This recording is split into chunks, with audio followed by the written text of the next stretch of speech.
I bet you're glad to see our faces again. Welcome back, Think Rugby podcast, episode number 9. Thank you for being with us this far. I'm absolutely stoked, and I'm sure Andy is too, even though it doesn't look like he is half the time. So I'm kidding, not.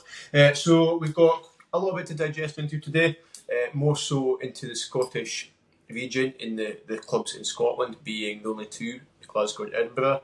Yes, I know, how embarrassing we're having two clubs. There's a lot to be said about that, but not in this episode. We'll be focusing on the two there. So before we begin, don't forget to subscribe, follow us on TikTok, on X, and that's the 3 platforms we're on. So at Think Rugby Podcast on Twitter and at X, and also at Andy Mo on Twitter and also on TikTok if you're feeling a bit zesty.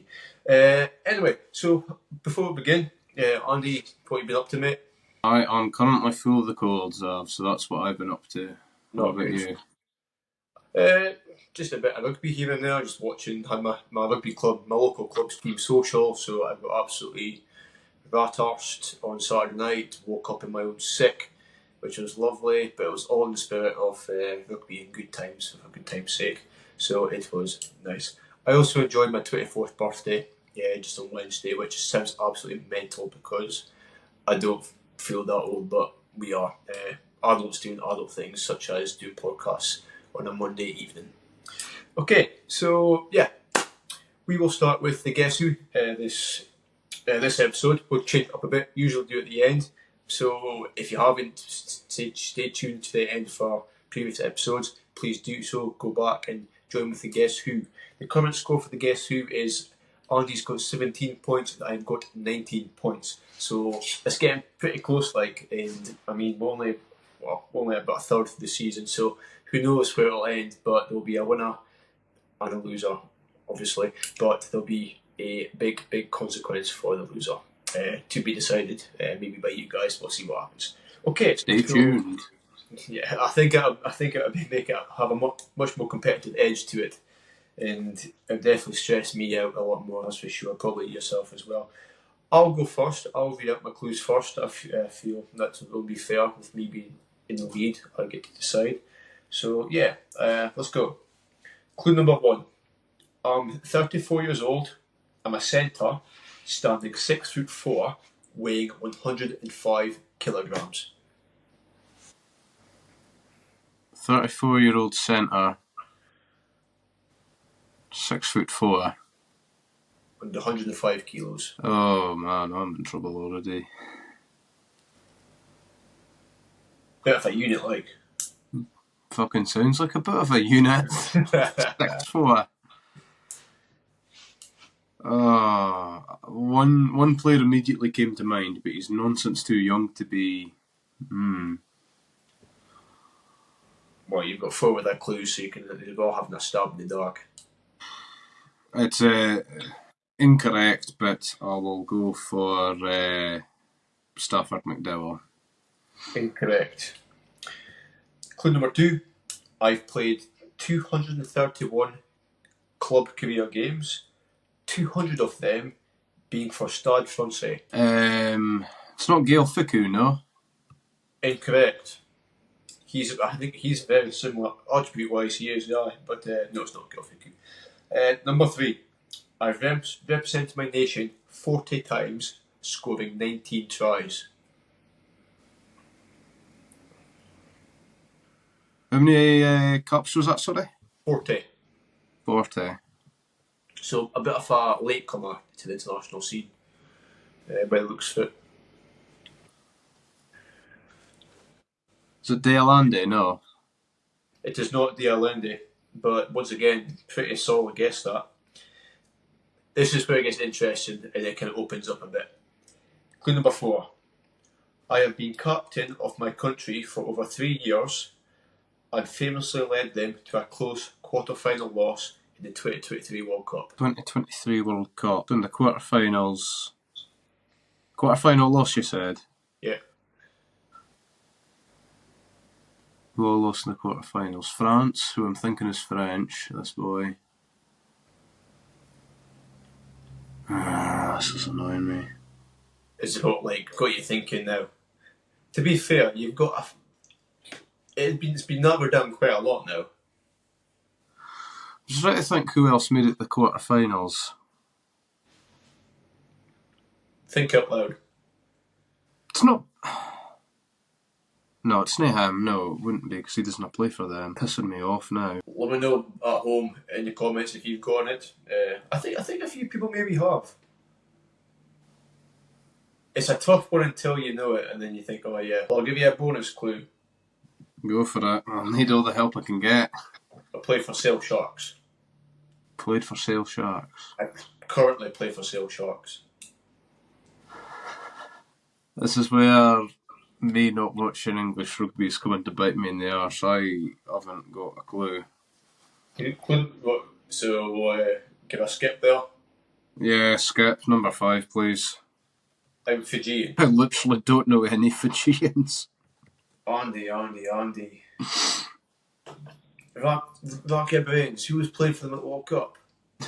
I don't know. I didn't watch the Fiji, other than the Wales game. I didn't watch any of Fiji's games. Oh mate, you're missing out. Fiji were the best team there. They're fucking amazing to watch. Yeah, but they're hopeless at lineouts. Yeah. To be fair, it's hopeless later. I'm hopeless at this tonight. Jesus. Well, I'm going to give you 20 more seconds.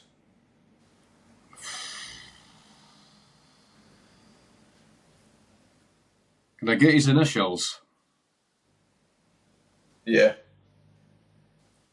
WN. Willem Nagulu. No, incorrect.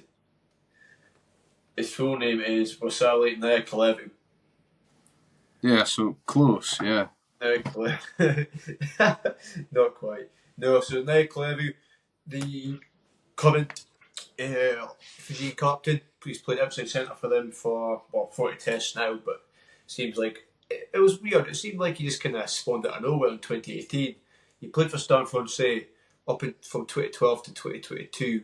They moved to Toulon for 2 years, and now he's moved over to Sale Sharks. He's only played one game for them, which was their loss against, I forget, but they lost just the weekend just past, and that was his first game for them, I believe. But very cracking player, but he's getting on. He's 34 now, so he's not going to be up forever, unfortunately. But obviously, he's in there in contention with players like Joshua Tuisova, Samuel Andrandra, some just absolute beasts in that centre position. There's also the centre Massey, who's coming through the ranks as well for Fiji. So I don't know how much longer he'll be in that kind of contention for, but let's enjoy it while it lasts. My turn. Yeah, let's see if I can't claw back some dignity here. So, clue number 1. I was born on the 22nd of December 1988, making me 35 years old. 22nd December 1988, being you're 35. You love your old dogs, don't you? I'm going to say...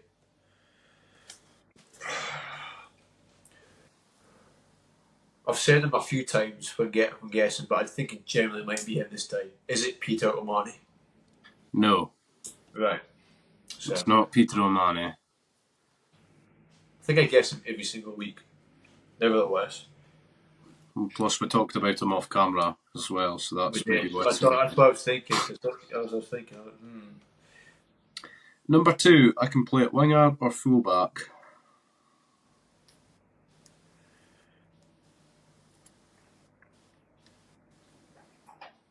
I know.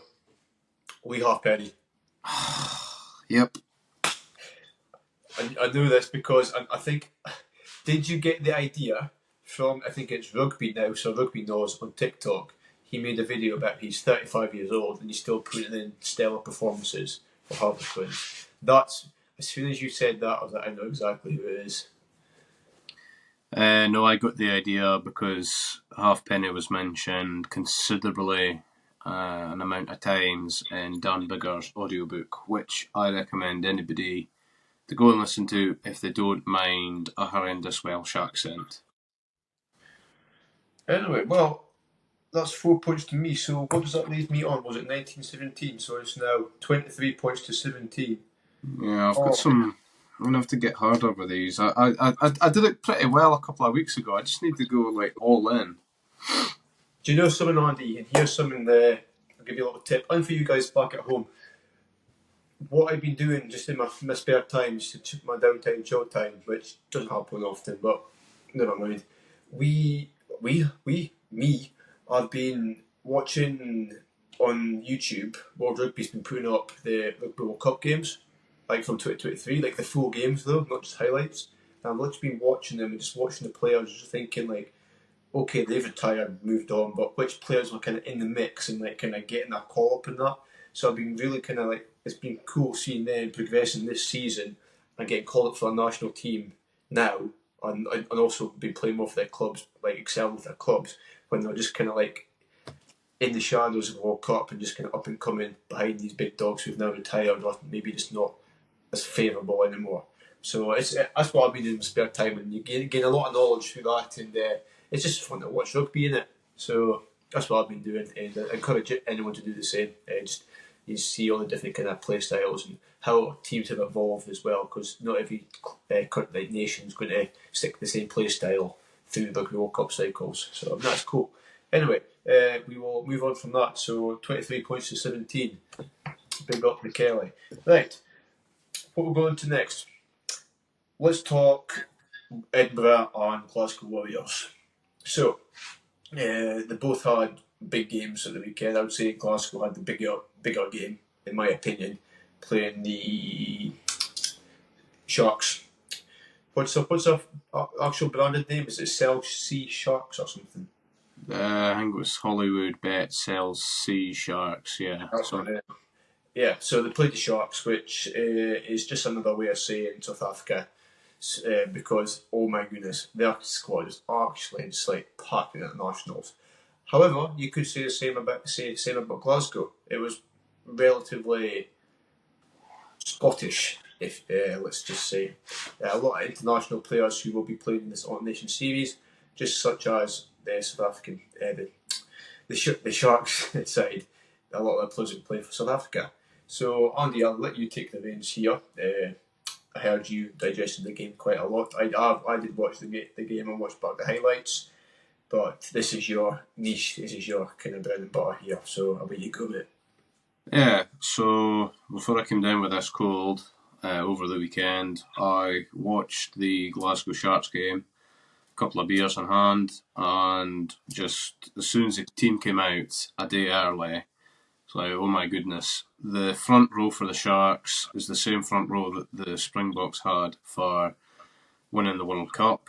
They had Etzebeth in the second row and newly returning Sia Khaleesi in at 6, so returning. Not the best starts to a game. I mean, the first 20 minutes was not a great advert for rugby. Glasgow did eventually get a couple of tries through George Horn in the first half. I thought that the Sharks were beginning to show, as the game went on, more and more grunt than the Scottish lads. And into the second half, in the first half rather, I began to really become like a bit of a feeling of this is like a warm-up game for Scotland, South Africa, but it's not.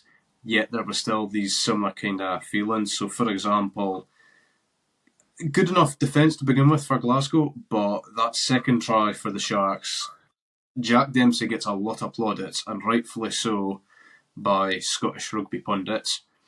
He completely switched off, and I wouldn't say he was the only lad at fault, but it was very obvious he was the biggest culprit for switching off for that second try that Glasgow conceded. Considering I think it was the winger that came off from the right wing to try and stop that second try from happening. I have to say, I thought as the game went on, it was more Glasgow are petering out. You know, such a Scottish thing to do against the South African side. I thought that they weren't going for a line out as often as what they could have done, and I mean, I just thought, fucking typical Scottish team going against the South Africans, albeit at a completely different level, completely different circumstances. Yet, it was such a sensational comeback to score a try in the 78th, 79th minute. Kickoff happened, couple of phases, and Glasgow, I think, pretty much through Stafford McDowell, salvaged 2 losing bonus points right at the end. And that gave me a bit of faith as a Scottish fan, looking at the majority of these Scottish players against a big, well-stacked Springbok studded Sharks team.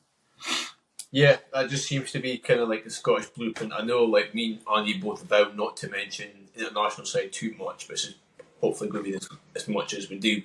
Is that blueprint of like South Africa teams seem to just like go up a gear in that last 20 minutes. I don't know if it's because like that bomb squad or like the depth on their bench, they seem to go up a gear. Whereas with Scotland, that last 20 absolutely kills us every single time, and it seems to be like that knock-on effect with it in the club game as well, because it's the same kind of blueprint way of playing in that. So yeah, it's really frustrating as a Scottish club rugby fan. But hats off to Glasgow though, they did manage to get to the losing bonus point, and it made it look a lot closer game in my opinion. It was like 24 points to 28. Yeah, full-time score it was. You against like the Sharks, you kind of take that sometimes. I mean, if you know you've been well beat, but no. So fair play to them coming back into it. I love your point about Stafford McDowell as well. For Glasgow, it's a great position to be in because you've got Tuipulotu, you've got McDowell, and also you've got Hugh Jones. Yep. So 3 international quality and like rightfully so international quality players, all in the same centre, in the same club, in the centre positions. Who do you drop? Who do you keep? It's a tough one. You've got to base it off form. You've got, once again, I've not mentioned Scotland too much, but you've got that Hugh Pilotu link up there in the Scotland squad. Works the exact same in the Glasgow squad as well. But then you've got Stafford McDowell. Like you say, he broke the line and more or less set that try up, give or take, bar 1 or 2 passes. It's like you need that kind of strength in your team, and you've got players in form like that. You need to reward them. So I really hope Stafford McDowell keeps his place in the Glasgow side for weeks and weeks to come, because I think he's been playing absolutely phenomenal rugby, not just last season, but as well. But like he's kept it on. He's keeps going up a gear, and I think he complements Tuipulotu quite a lot. And I mean, Tuipulotu. He's been playing out of skin as well. Glasgow are third in the URC, albeit the Bulls have a game in hand, and so do the Lions, who are second and fourth, which is a bit scary. But it's a good position to be in at the moment. They're in the playoffs quite comfortably as well, in front of other teams, and I can't see them getting like much threat being posed upon them to like not get into the playoffs again, or at least even the top 4. How about Edinburgh though? Edinburgh, I think they're 6th at the moment. You'd be right. Yes, they are 6th in the league. Edinburgh's a bit of a hit or miss this season. Like they're 6th, but they've lost more games than they've won. And I'm like, in a league of 16 teams, how can you be so high up the league table, having lost more games? And yeah, okay, bonus points and that, but it's like, does that mean it's a real competitive league this year, where everybody's got the potential to beat everybody, apart from Leinster, because they're never beaten? But it's like, what do you think the kind of reasoning with that is, if you've got any explanation at all? Well, I think in general it is a far more competitive league, and whilst I do think the Welsh sides can be a bit of a disappointment, certainly in the last couple of years, the product in the URC is vastly superior than what the English Premiership will put out. To be honest, only the French top 14, I think, beats the URC in the Northern Hemisphere. I'd probably agree with you. I think the Gallagher Prem is getting there. I mean, there's still that massive gap for like to be closed with like the top teams there, but with like in a competitive kind of nature and that kind of aspect, I think the URC is up there as one of the best. I would probably agree. Like the French league's probably, like top there. But with the exception of maybe Bath, who've obviously got Finn Russell. I don't really tune into the English games. I'm like, well, we'll see how they get on in Europe. and typically they could become undone against like the big European teams like the Stade Francais, the La Rochelles, La Rochelle? Why did I say that? No. Toulouse, the Leinsters, all these big games. That's about the only time I'd ever watch an English club playing in Europe. Like Munster Northampton last season were, for instance, was a really good European game. I would never really have watched any of the English games or teams playing anyway. I have a theory behind that, but I'm going to leave it for not next episode, like a later episode, because it is a very interesting point. But I think it'll be a good success for, like, back to the URC. It'll be a great success for Glasgow and Edinburgh to finish in the top 8. I hope Glasgow will be up there in the top 3, like last year, and I also think Edinburgh should really push to get that top 8 position, maybe keep 6th. Go on. No, I was just going to interject there quickly. Sorry for interrupting, but Glasgow went and won the competition last season. Anybody that is Scottish or has any affiliation to Scottish rugby will not be thinking that Glasgow will go out and win the whole competition again. Like, it's not in the cards.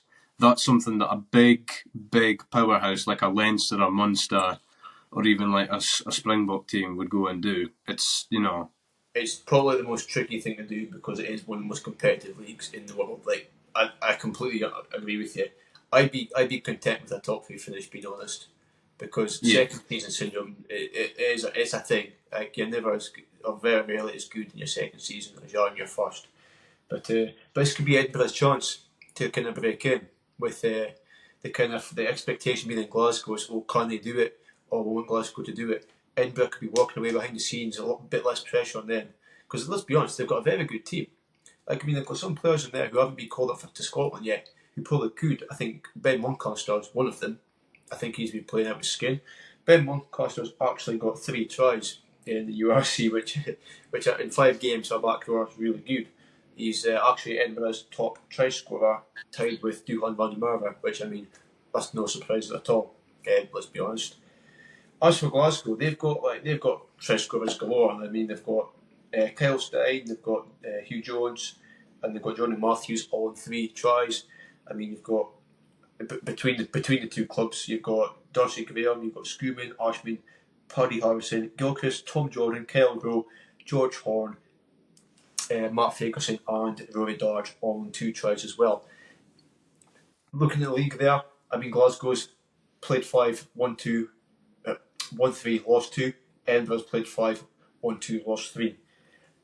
How high up the leagues they are just now doesn't make sense until you look at the stats here. They are scoring points. They're scoring a lot of points.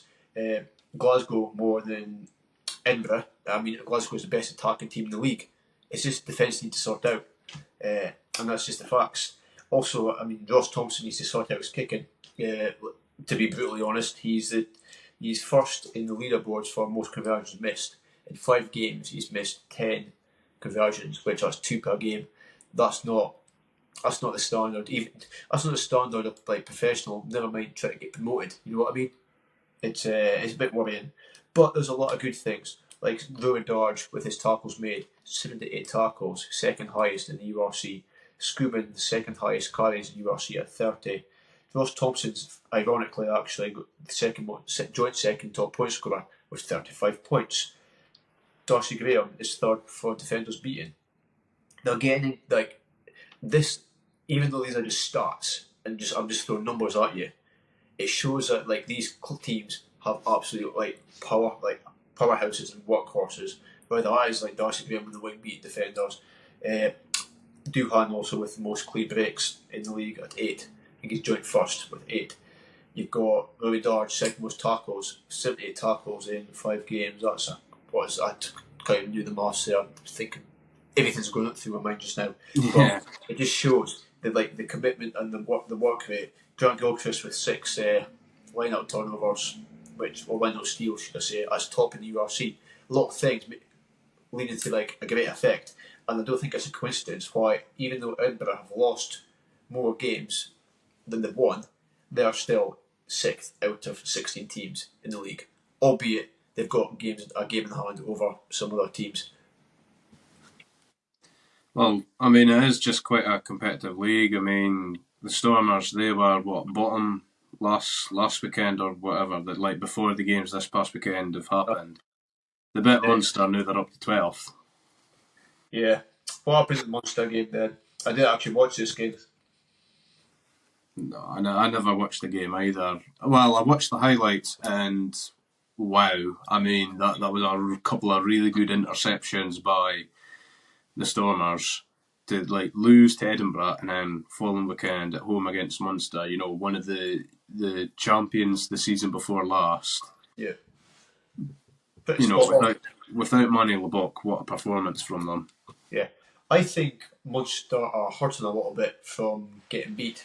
I know it against Leinster, but Munster never got beat a lot. Well, like I say, Munster lost 4 last year, drew 1, and then they were top of the league by the end of the normal season in the URC. The only other so straight off there, they have almost lost as many games this season as they did the whole of last season. They're 1 loss away from equaling that, and that's literally after 5 games. I think they're hurting, man. I really do. And I don't know what it is. Once again, is it second season syndrome? I don't know, but they are just not the team that they were, which is, I mean, it's a shame, but at the same time, it gives opportunities to other clubs. Sadly, I mean, here comes my agenda against South Africans, but sadly, you've got the Lions and the Bulls, both with playing a game less than most other clubs, or every European club, and they're all second and fourth in the league. So, I mean, if one of them win, they'll be shooting straight up into second place or close to first. So, is it going to be a 2-horse race at the end of the day between Leinster? I mean, absolute juggernaut against and Lions, I would say. Maybe it might be, or the Sharks might have a late surgeons. I don't know, but I don't. Hopefully, it's not, because you want that competitive edge, and keep that kind of tradition going of the being one of the most competitive competitions in the country, in the world. Right. Yeah. I think we're on agreement there. Lots of competition. Glasgow and Edinburgh working hard, need to do a bit better to up their game, but it's going to be tough. Nobody expects Glasgow to win, but it would be nice, but I can't see it. Nice one. Okay. Hero and twat of the week. Who have you got? We've got a few contenders for Hero of the Week. We'll start with that. Yeah, go for it. So honourable mentions. Ben Muncaster for his performance at the weekend for Edinburgh. I think it was 2 tries and just dominant. Yeah. And as I alluded to earlier, George Horn, when he came off injured for Glasgow, they lost a real bite to their attack, and I thought they suffered when he came off. So for his double and his performance and kind of effect on the team. Mm-hmm. My pretty much kind of stonewall nomination though has got to be to the IRFU, who, as I screenshotted and sent to you on WhatsApp, they came out and basically said that they're against the 20-minute red card trial, which will be happening in the Autumn Nation Series a week on Saturday. Kicking off a week on Saturday. Let's just say this. It's a trial. It's nothing set in stone. It's a trial. But it is, you know what, it's very interesting. And I mean, it's great for us because we can talk about it and ramble on about it and get great content out of it. It's to see some of the stature of like the Irish Rugby Union saying, we don't like this, we don't want this to happen. Not many nations would do that. I think a lot of these nations are kind of yes men in a way, if you know what I mean. France did the week before last. Are they in the same boat as Ireland? Yeah, remember, we for those who didn't tune in, go and watch episode 8.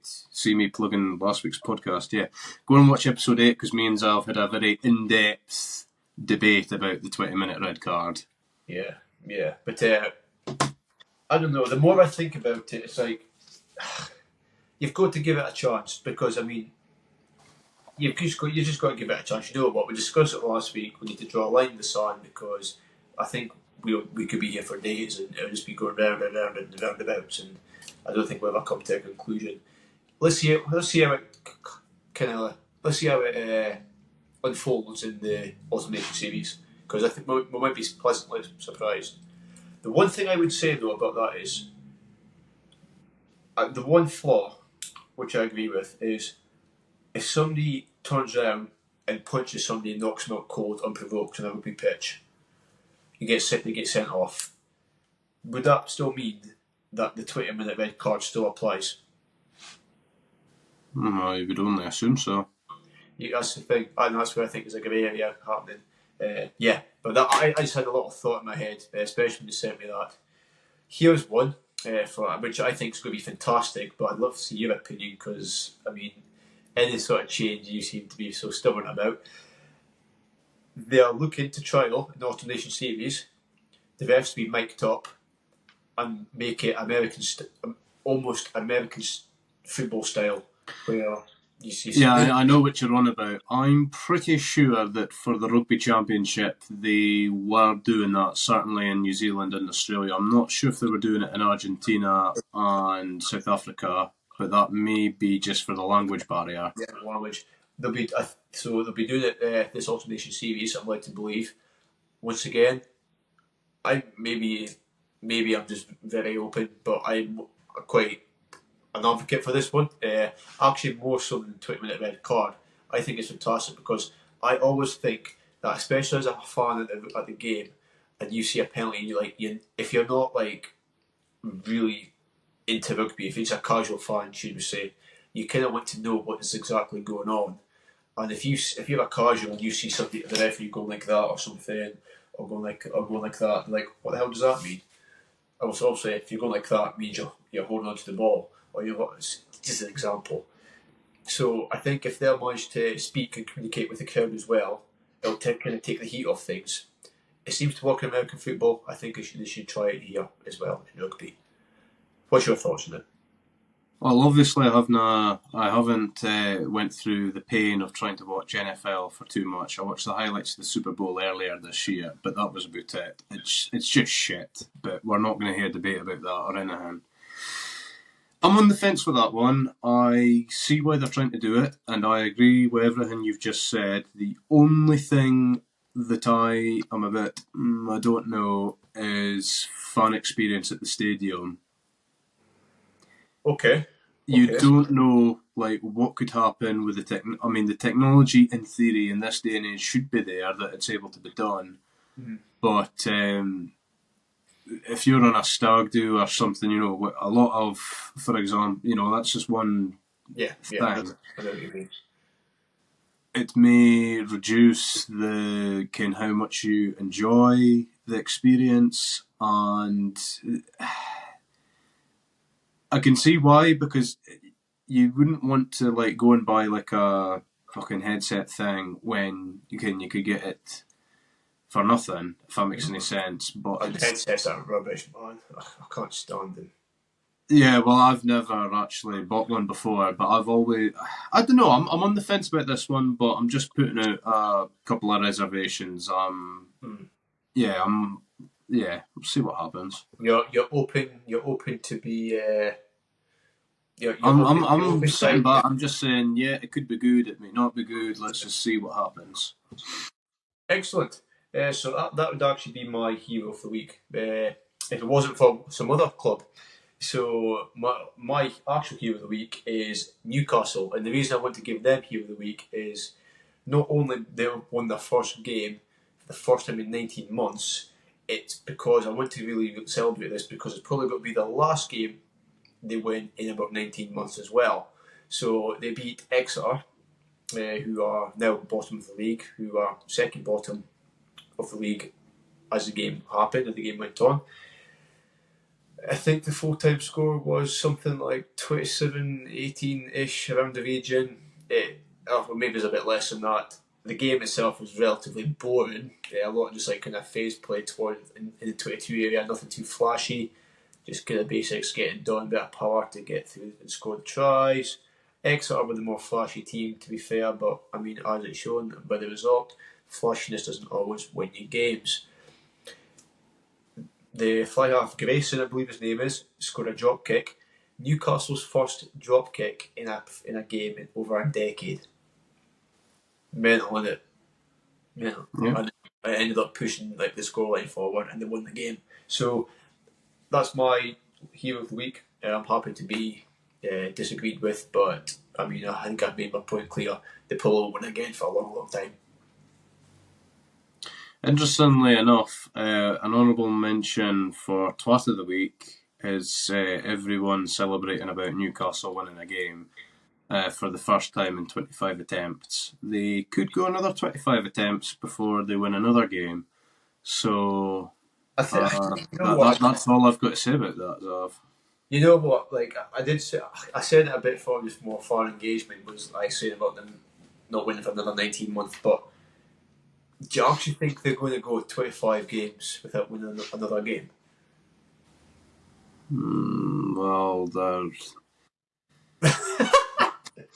Yes, no.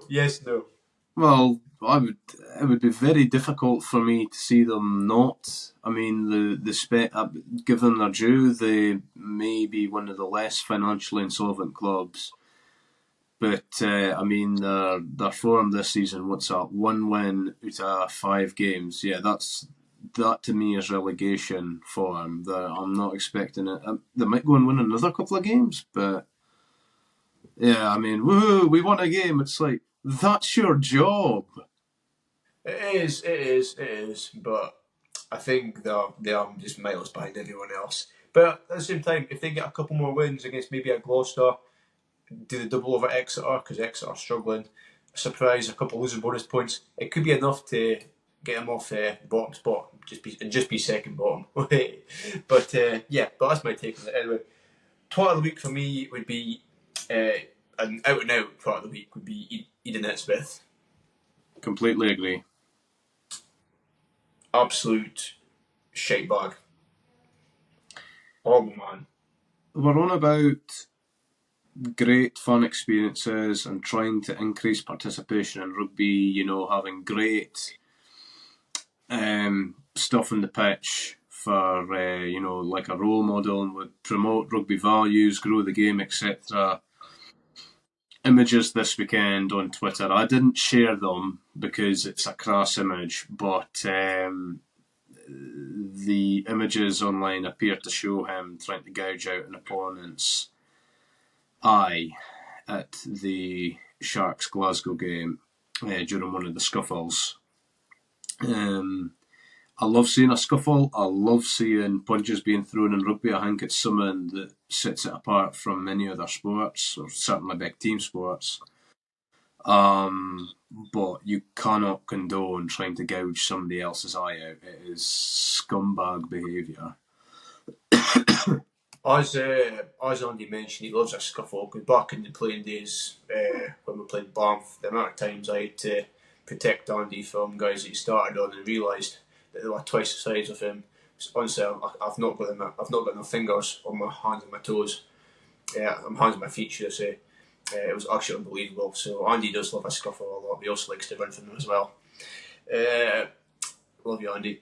So yeah, it's absolutely disgusting. Just eye gouging. If you've ever been eye gouged, accidentally or intentionally, it's one of the worst pains you can actually experience. And it's just the saying is, rugby is a hooligan's game played by gentlemen, and that's just hooligan behaviour. And I just feel Eden Smith, as much of a world-class player he is, and I'm not going to lie, he is, that's just disgusting, and he should be cited for it, and I hope he does get cited for it, but I don't think he will.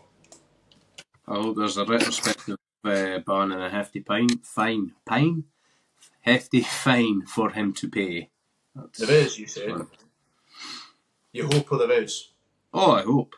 Yeah. Well, we'll see what comes of it, and I'm sure we'll gladly highlight it once the outcome of it arises. But in the meantime, he's innocent until proven guilty.